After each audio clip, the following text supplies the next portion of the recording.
नमस्कार छात्रों, बीए तृतीय वर्ष प्रथम प्रश्न पत्र की इस कक्षा में आप सभी का स्वागत है।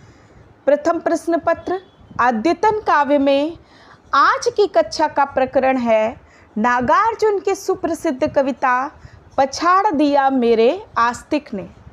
जैसा कि हम सभी जानते हैं कि बाबा नागार्जुन सदैव से प्रगतिशील चेतना के स्तंभ कहे जाते थे तथा उनका प्रगतिशीलता के प्रति मोह तथा समाज के प्रति विद्रोह भाव उनकी कविताओं में यत्र तत्र मुखरित होता रहता है। प्रस्तुत कविता में नागार्जुन, जो कि आंचलिक कथाकार के रूप में भी जाने जाते हैं, अपने अंचल के मोहक परिदृश्य तथा सादगीपूर्ण वातावरण को विषय बनाते नजर आते हैं। वे अपने अंचल के सुंदर प्रभातकालीन प्राकृतिक वातावरण का मनोहारी चित्रण प्रस्तुत करते दिखाई देते हैं। चलिए पढ़ते हैं इनकी कविता पछाड़ दिया मेरे आस्तिक ने। नागार्जुन कार्तिक मास में प्रातःकालीन सौंदर्य को अपनी कविता में स्वर देते दिखाई देते हैं तथा इस सौंदर्य से अभिभूत होकर के वे छोटे से छोटे तथ्य को भी इस कविता में स्थान देते हैं। वे कहते हैं कि शुरू कार्तिक में निशा शेष ओस की बूंदियों से लदी है, अगहनी धान की दुधी मंजरियाँ।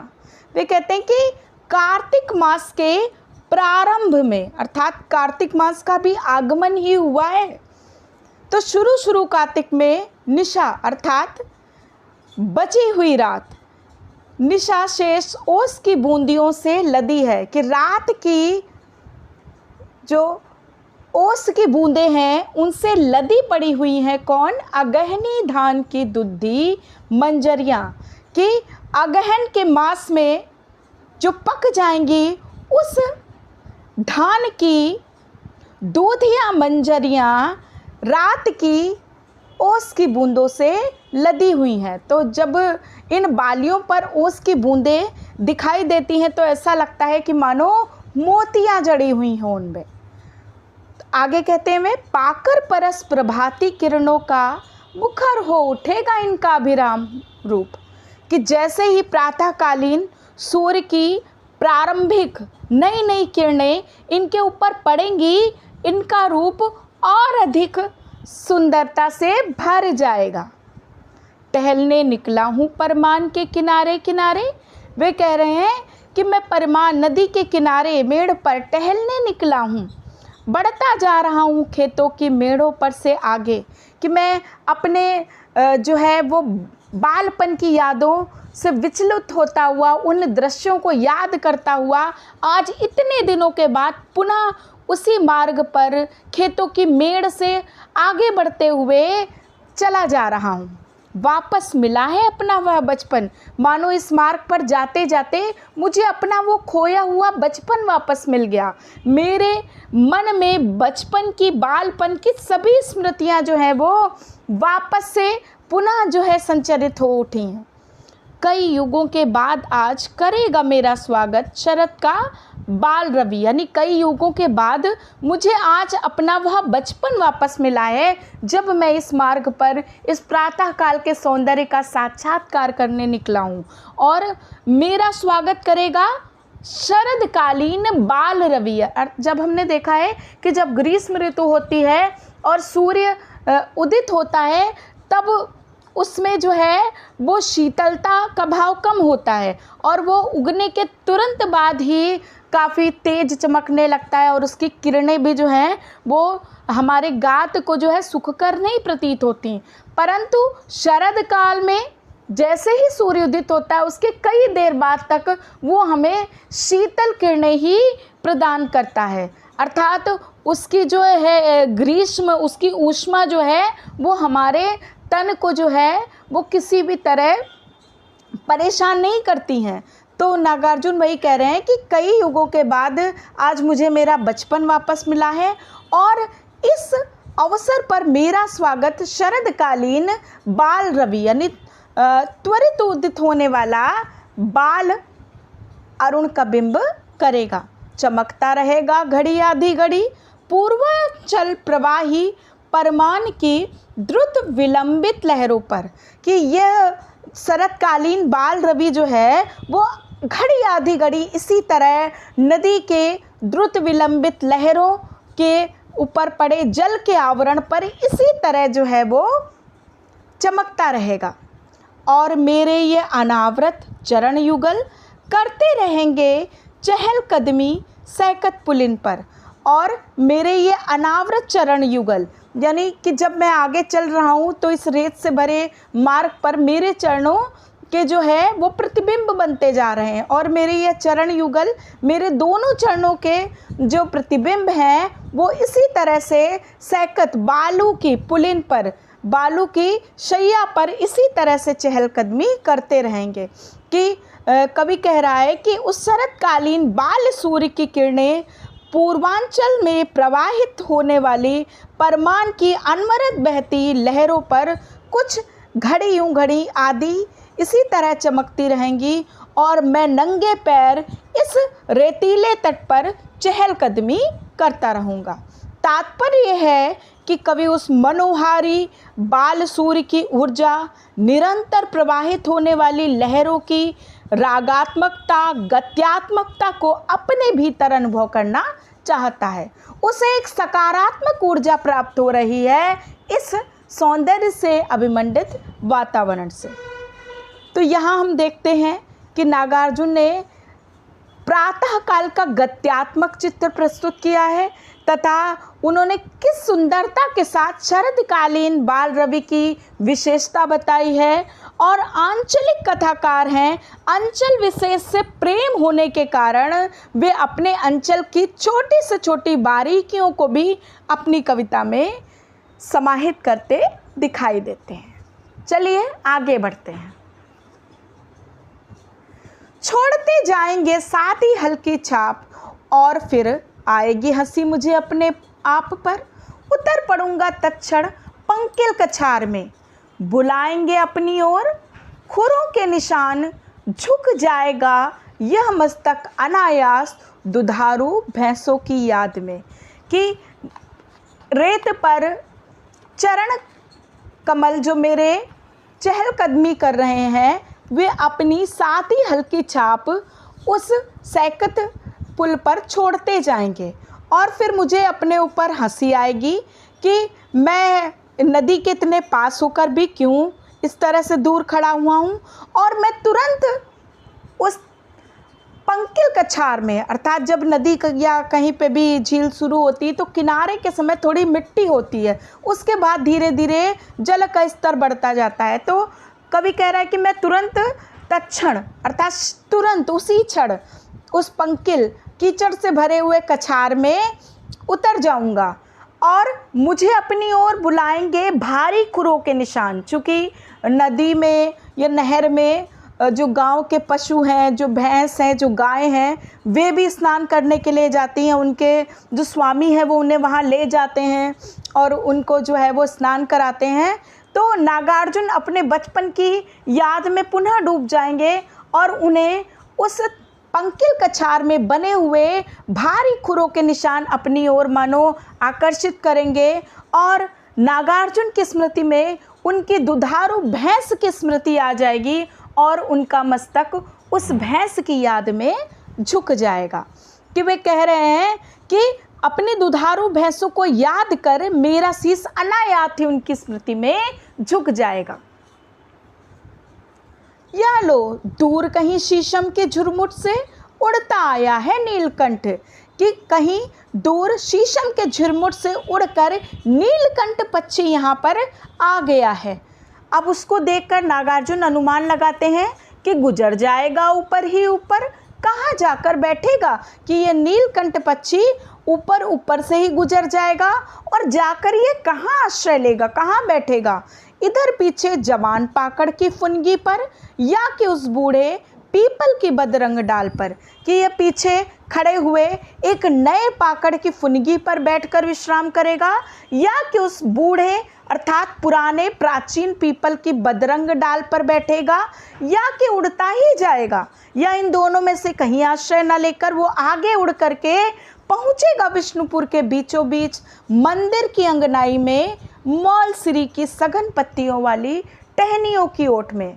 हो जाएगा अदृश्य, करेगा वहीं आराम। जाने भी दो कि वे पुनः अनुमान लगाते हुए कहते हैं कि या फिर यह नीलकंठ इन दोनों ही वृक्षों को छोड़कर आगे जाकर विष्णुपुर के मंदिर के आंगन में खड़े हुए मौलसिरी की सघन पत्तियों के टहनियों में छिपकर वहीं विश्राम करेगा।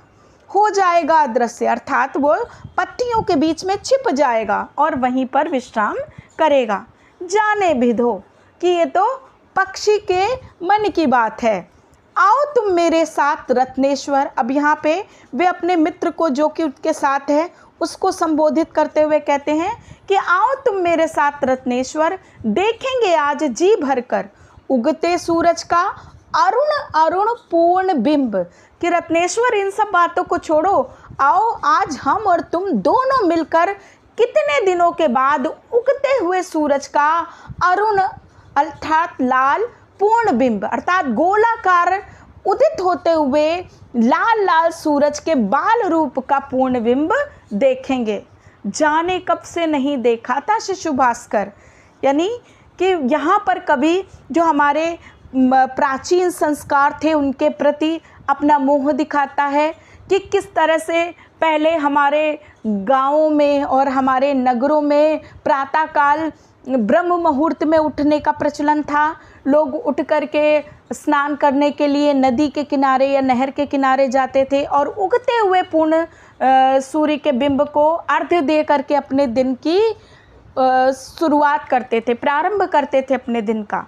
परंतु आज ये सब मान्यताएं कहीं ना कहीं दूर होती जा रही हैं और हम ऊहापोह में लगे रहते हैं। इस नगरीय जीवन, इस पाश्चात्य सभ्यता के आवरण में अपने पुराने संस्कारों को भूल चुके हैं। आज हमारी रात जो है वो 12-1 बजे तक चलती रहती है। नगरों में रात और दिन का अंतर ही मिट गया है तथा अधिकांश लोगों का प्रातःकाल तब होता है जब सूर्य जो है उग करके काफ़ी जो है वो पुराना हो जाता है, अर्थात उगे हुए उसको काफ़ी देर हो जाती। 8-9 बजे लोग जो हैं वो अपना बिस्तर छोड़ते हैं, तो भला उनको कहाँ सौभाग्य प्राप्त होता है इस उगते हुए सूर्य के दर्शन करने का, इस उगते हुए सूर्य को अर्घ्य देने का। तो इसी पर व्यंग करते हुए वे कहते हैं, जाने कब से नहीं देखा था शिशु भास्कर। आओ रत्नेश्वर, कृतार्थ हो हमारे नेत्र।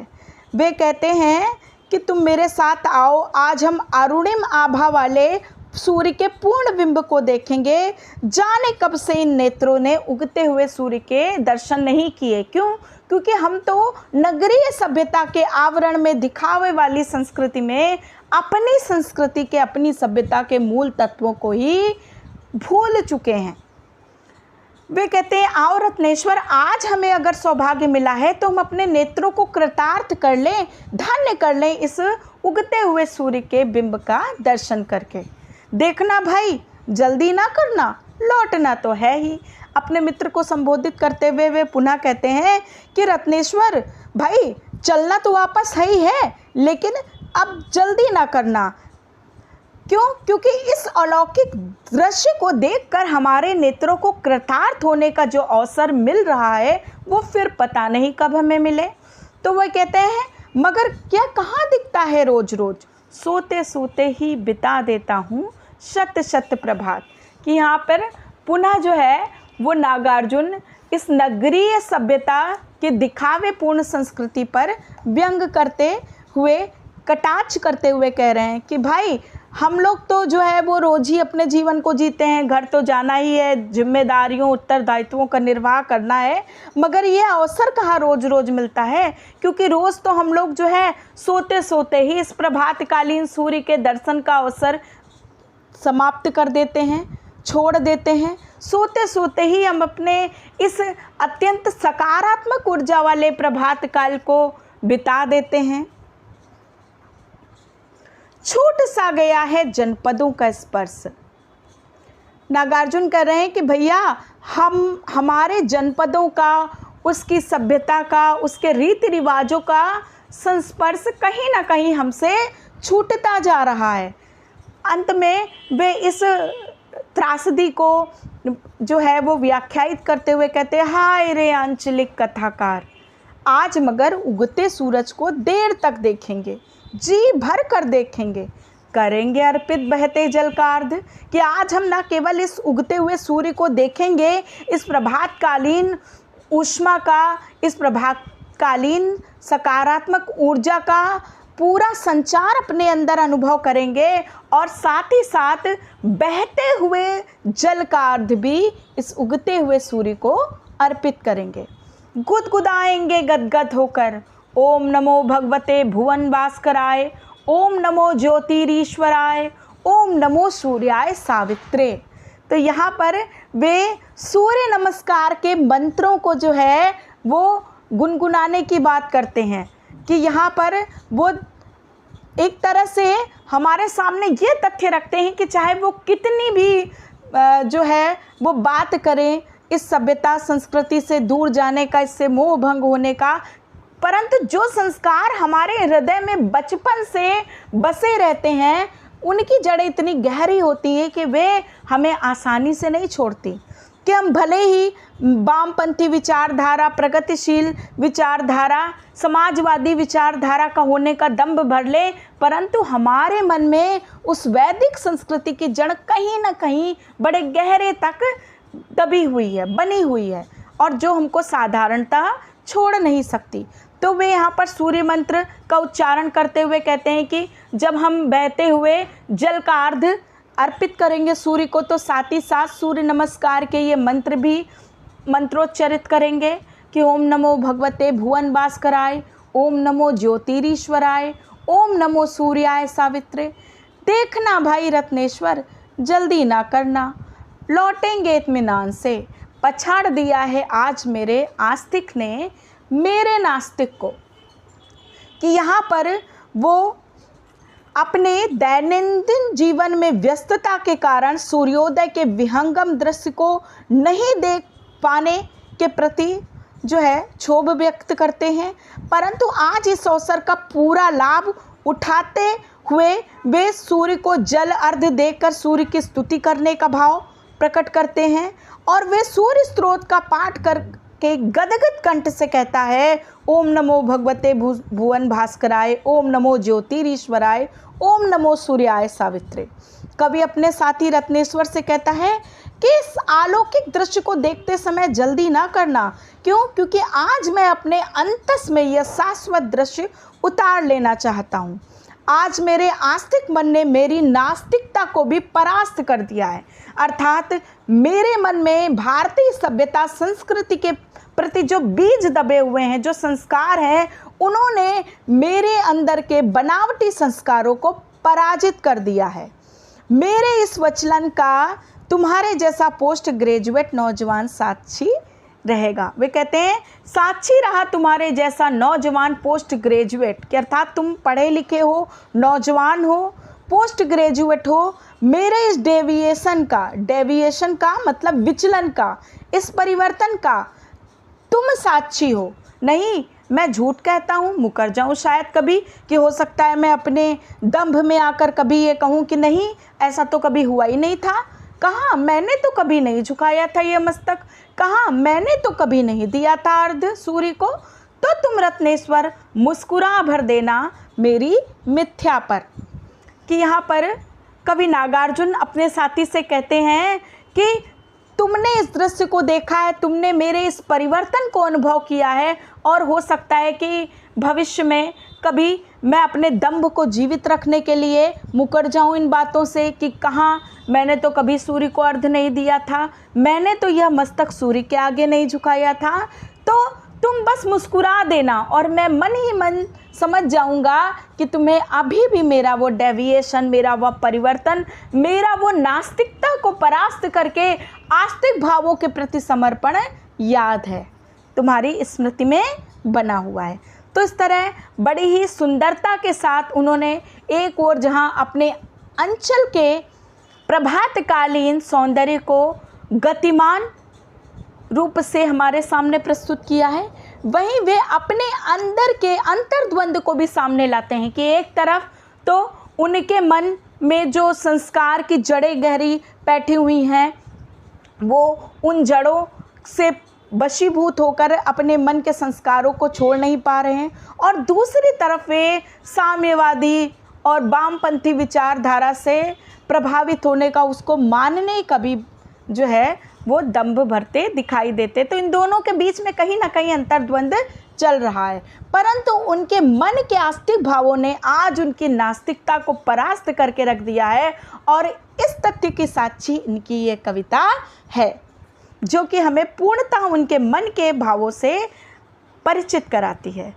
तो इस तरह से हम देखें कि कवि अपने जनपद में बिताए प्रत्येक सुखद क्षण की अनुभूति करना चाहता है। वे अपने अंचल से जुड़ाव रखते हुए उस दुख से जूझ रहा है कि वह सुखद अनुभूति के क्षणों को छोड़कर क्यों इस नगरीय सभ्यता के मुंह में घिर गया है। तो यहाँ पर आस्तिकता और नास्तिकता मनुष्य के मन की भावनाएं होती हैं, और जब प्रकृति क्रियाकलापों का साक्षात्कार मनुष्य को होता है तो स्वतः ही उसकी नास्तिकता, उसके मन का निराशा भाव, उसके मन की नकारात्मक ऊर्जा और अहम भावना खंड खंड हो जाती है, और उसके मन में एक सकारात्मक ऊर्जा, एक आशावाद मुखर हो उठता है। यही इस कविता के माध्यम से नागार्जुन ने हमें बताने का प्रयत्न किया है। आशा है आपको कविता अच्छी लगी होगी। धन्यवाद।